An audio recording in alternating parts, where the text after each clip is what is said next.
siempre es muy difícil hacer evaluaciones de las administraciones gubernamentales, porque ninguna de ellas, en ninguna circunstancia, puede tener siempre todo bien. Desgraciadamente esta administración que está terminando va a ser evaluada por varias expectativas que en su momento aparecieron. La primera, que es importante destacar, es que pues fue una administración priista que recuperó el poder después de 12 años de gobiernos panistas.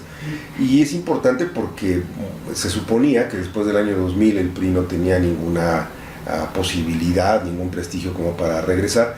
Después de 12 años de errores de los gobiernos panistas, el PRI no ganó López Obrador en su momento, sino ganó otra vez el PRI. Esta fue una expectativa muy fuerte, porque evidentemente la gente estaba confiando en la experiencia o en la antigüedad, digamos, en la tradición del PRI para gobernar.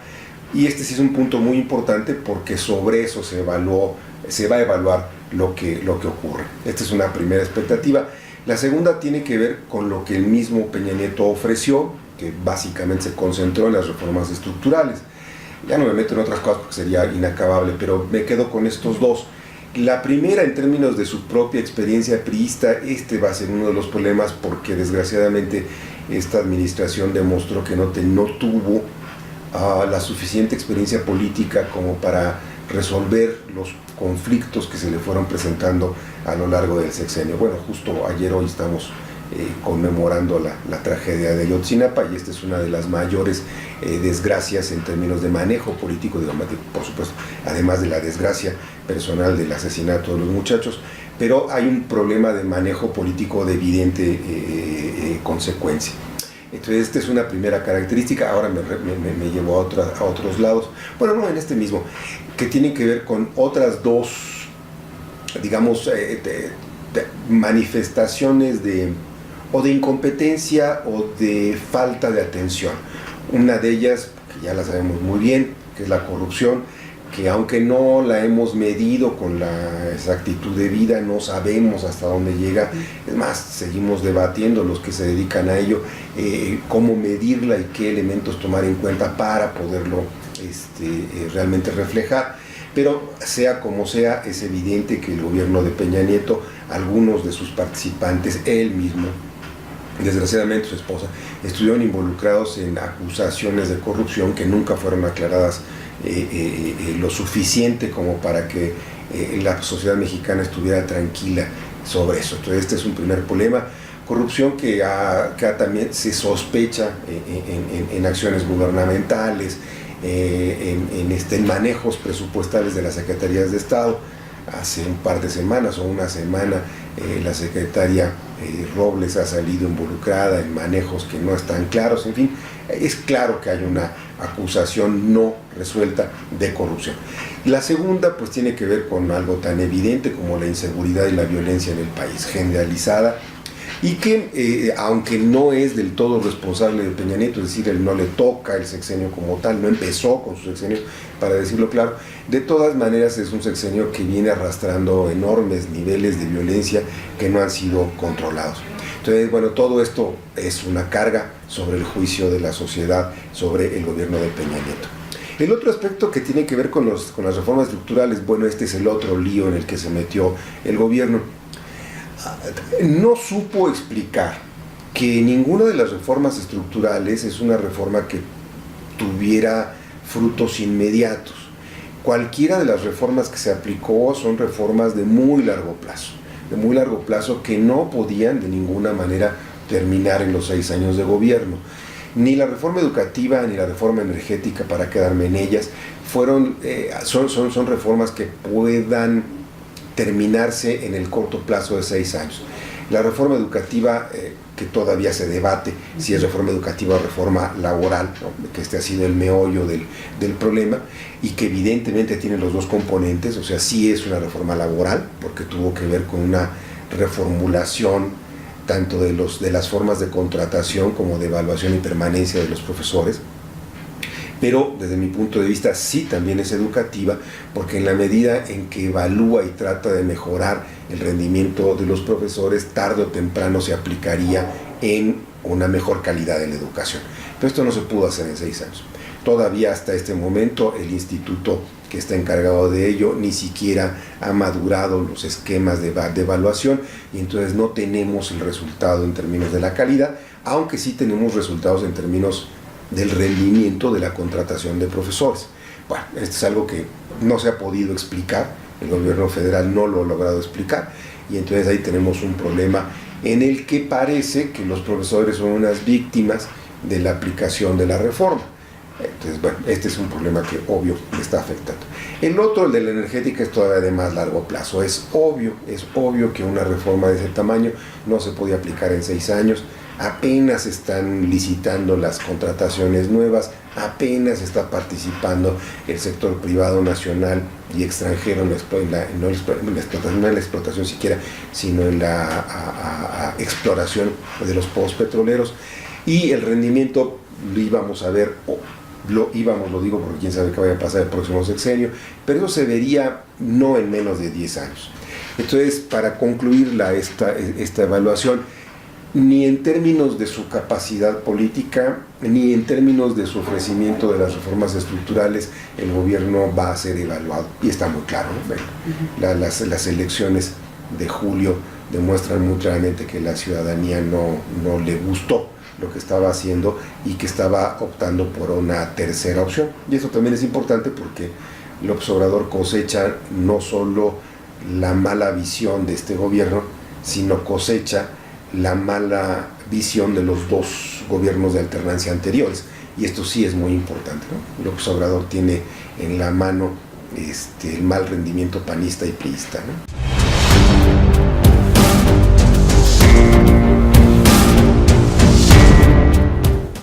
Bueno, es una pregunta muy fuerte porque yo me atrevería a decir que no está cambiando en nada. Déjeme hacer un paréntesis para explicarlo. En estricto sentido, todo el proceso de cambio político que hemos tenido, que sitúenlo en el año en el que ustedes quieran, pero se ha traducido básicamente en una limpieza electoral en México.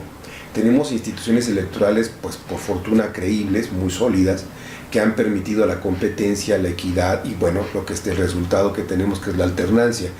Pero desgraciadamente no se ha traducido todo este cambio político en una reforma o en una modificación sustancial del sistema político, que supongo que es a lo que usted se está refiriendo.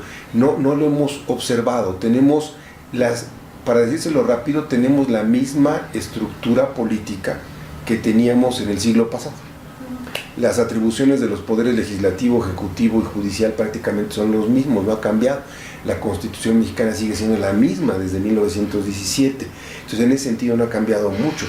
La pregunta es muy interesante que usted está haciendo, porque tengo la sensación, supongo que muchos más, de que López Obrador nos ofreció un cambio político profundo que difícilmente lo va a conseguir si no es capaz de hacer una modificación sustantiva al sistema político mexicano en términos de las atribuciones y de las responsabilidades de los poderes. Y esto todavía no lo vemos. Entre todos los ofrecimientos de López Obrador no hay ninguno que vaya hacia alterar el equilibrio, bueno, no el equilibrio, la relación de poderes que tenemos hasta ahora. Está exactamente igual y López Obrador no ha hecho absolutamente nada de ello. Y no tenemos tampoco ninguna expectativa o ninguna base para saber hacia dónde va a caminar.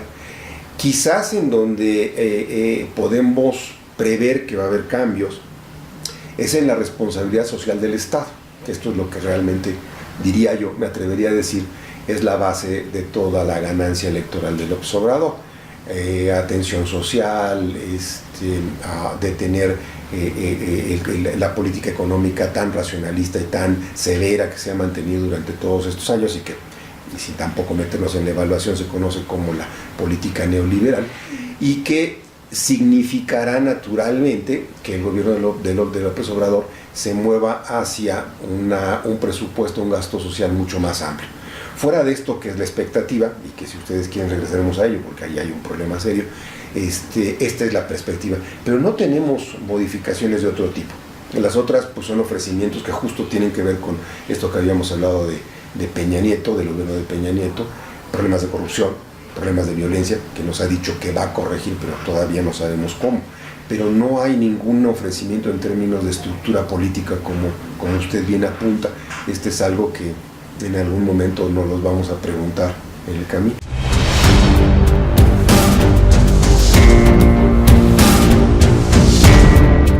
Al revés, yo mucho me temo que más que continuidad vamos a tener algunas regresiones importantes. Esto del gasto social, por ejemplo. Si insisto en que desde la campaña, y esto es algo que se dijo una y otra vez, pero pues evidentemente las condiciones no estaban para discutirlo, una y otra vez López Obrador hizo ofrecimientos en el terreno de la corrupción y de la violencia que no fueron acompañados de suficiente argumentación o explicación del procedimiento, ¿no? Ya lo sabemos. Cada vez que se le preguntaba cómo resolver los problemas sociales, decía que se resolvía con la corrupción.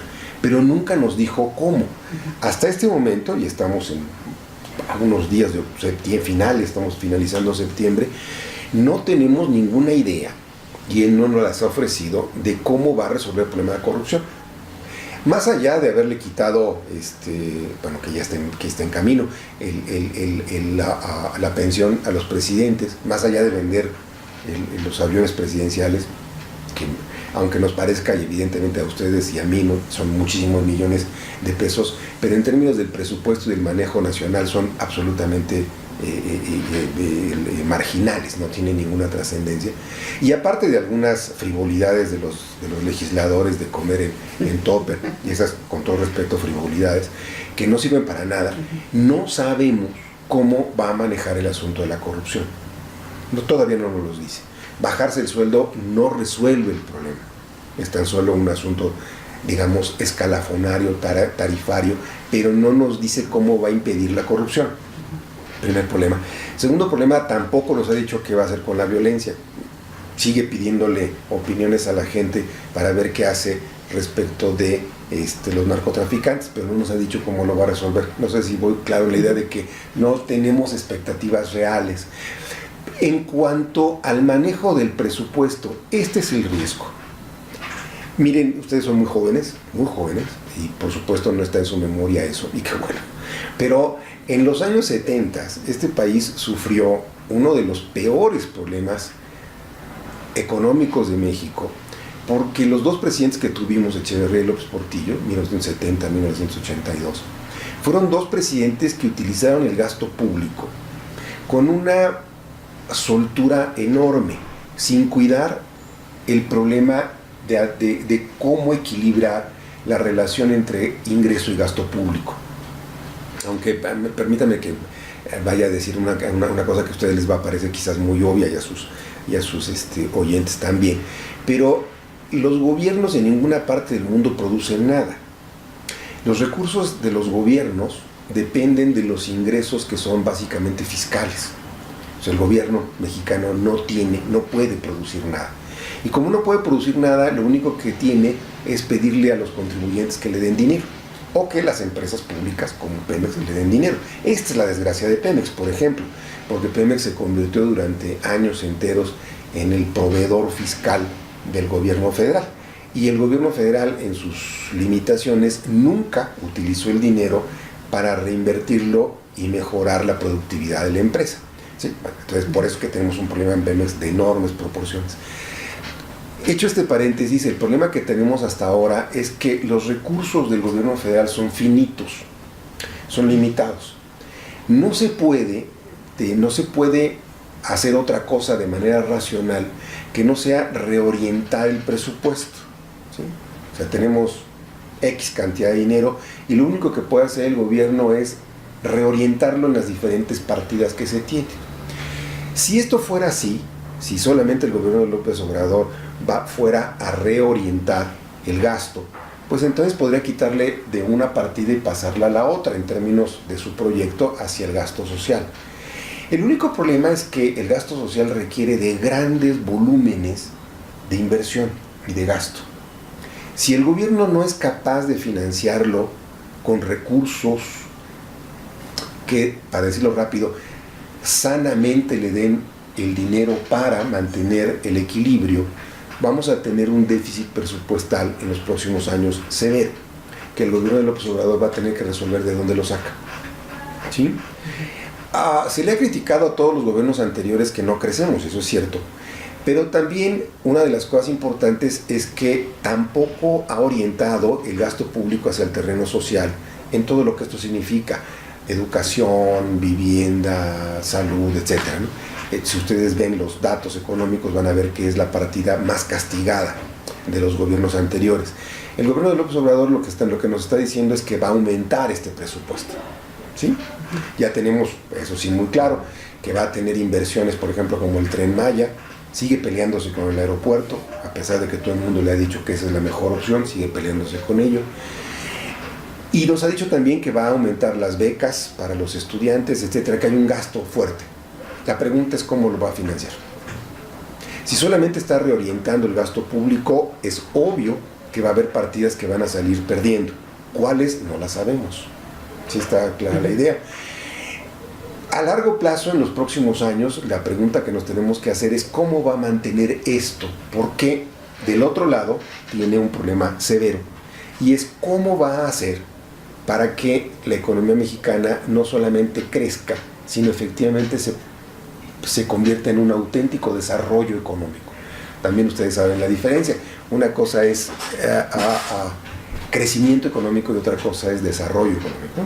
Crecimiento económico lo hemos tenido desde hace 25 años, pero a niveles tan pobres que son del 2% del PIB en promedio, ¿no? Ya lo sabemos, desde Miguel de la Madrid hasta acá, incluidos gobiernos priistas y panistas, no hemos crecido más allá del 2%. Eso no es desarrollo. Desarrollo es que tuviéramos pues un crecimiento del 6-7%. Nadie lo ha conseguido en los últimos 20-25 años. El desafío que tiene López Obrador es que nos lleve hacia allá. Y eso también, por más que él lo diga, no lo puede hacer en 6 años. Entonces, en otras palabras, va a tener 6 años de difíciles manejos presupuestales, de muy difíciles manejos de ingreso y de gasto, que ojalá y los pueda resolver. Ojalá y los pueda resolver, porque si no, este país va a tener serios problemas económicos.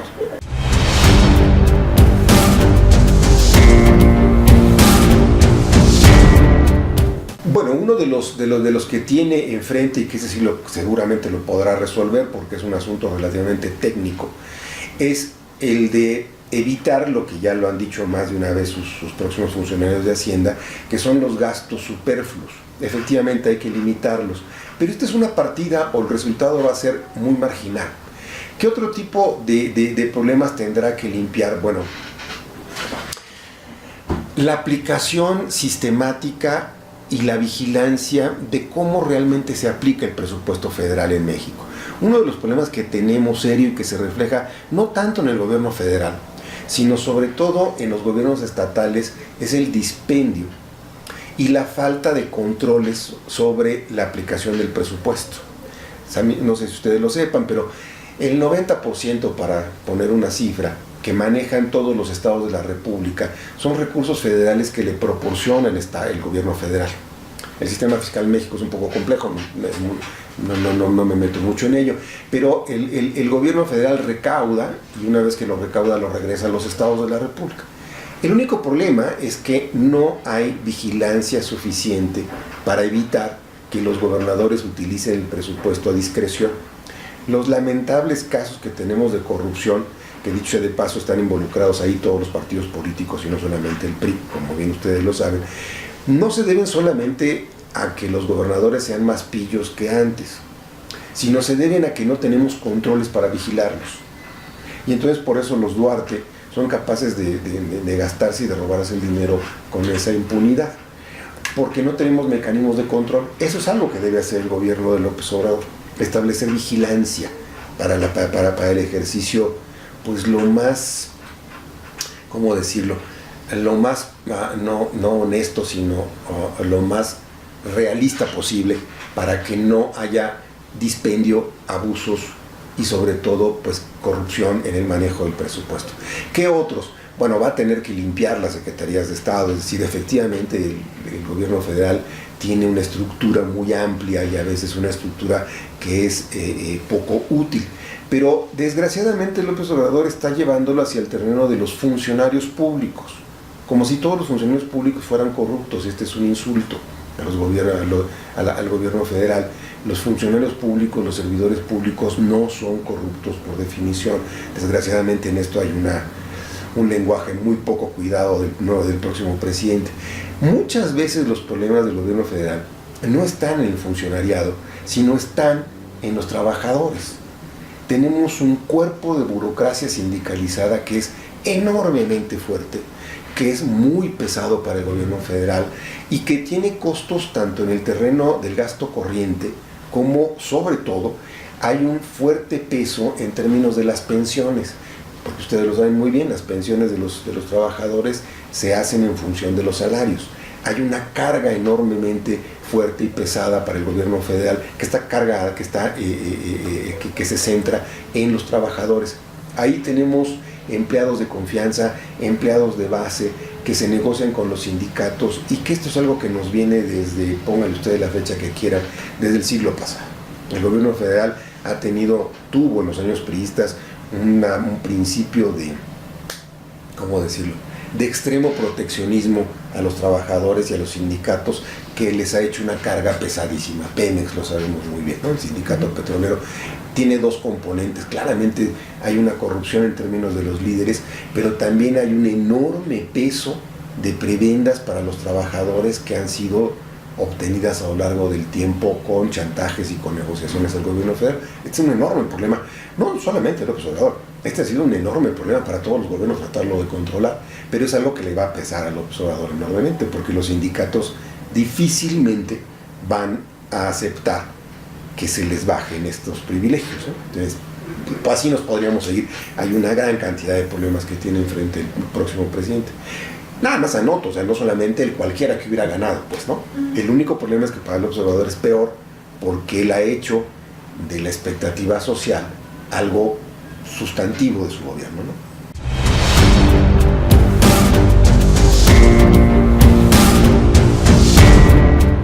Este es otro de los problemas. Ustedes ya me han hecho dos preguntas que son realmente importantes, esto de la estructura política, y este segundo es también muy importante. Miren,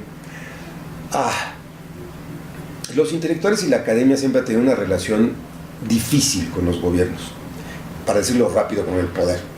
Y en este caso tiene un problema todavía mayor, porque la academia mexicana en estos últimos tiempos fue enormemente, ¿cómo decirlo?, le dio un gran respaldo a López Obrador, bajo la idea de que los gobiernos priistas neoliberales y los gobiernos panistas conservadores no habían hecho nada.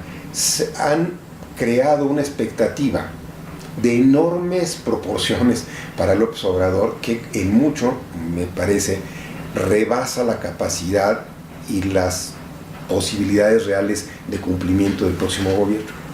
Y la academia va a estar metida en un serio problema, porque le creó estas expectativas y ahora va a tener que ser muy crítico de lo que el López Obrador va a hacer o no va a hacer. Y eso lo va a meter en un problema ético, porque la academia a veces se mueve en un terreno no siempre racional, no siempre objetivo, sino a veces en un terreno muy valorativo. Y le ha puesto por adelante el que es muy importante que López Obrador haya ganado, pero no ha sido cuidadoso de las limitaciones de su gobierno. Y entonces cuando las limitaciones se presenten va a estar entrampado entre si le da el apoyo o lo va a criticar. Esto sí es un problema, ¿no? Ustedes ya verán, por fortuna, hay algunos sectores de la academia que ya empiezan a ser críticos de las actitudes y de las expectativas de López Obrador, su actitud con los medios, su actitud con las universidades, esto de que las universidades tengan que ser abiertas independientemente de la calidad, en fin, ese tipo de cosas.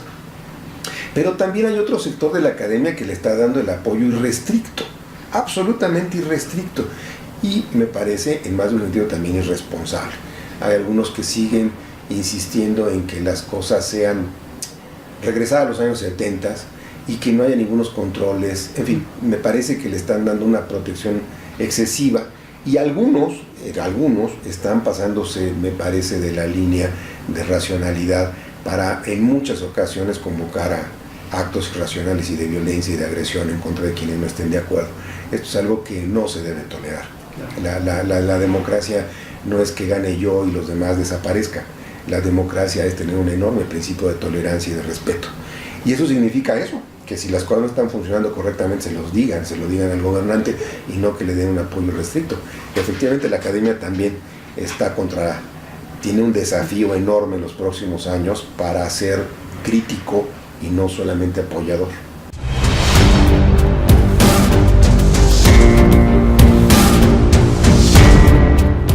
Pues depende cómo, el problema siempre de hablar de la transición es que debemos tener un punto de partida y un punto de llegada. Depende cómo lo estemos entendiendo. Normalmente las transiciones se han definido como términos de llegada cuando aparece una competencia equitativa, transparente, con un arbitraje claro y sobre todo donde los participantes, tanto partidos como ciudadanos, tengan la libertad suficiente como para en la competencia decidir a los gobernantes. Cuando esto ocurre decimos, formalmente se acepta, que la transición termina cuando esto ha ocurrido. Si aceptamos ese principio, en el caso de México la transición ya terminó desde hace mucho tiempo, es decir, ya tenemos autoridades electorales pues, reconocidas, un sistema electoral que por fortuna es muy sólido y que pues, nos ha dado la certeza de que esto ocurre, ¿no? La última elección ha sido indisputada y nadie la discute. Incluso cuando ha habido discusiones como en el caso de Puebla, ahí está la prueba de que se puede reconstituir. En fin, tenemos en ese sentido una autoridad y una competencia realizada. Y la segunda evidencia tiene que ver con que la alternancia ocurre. También hago una aclaración. La competencia electoral no se mide porque siempre haya alternancia. La alternancia es una posibilidad.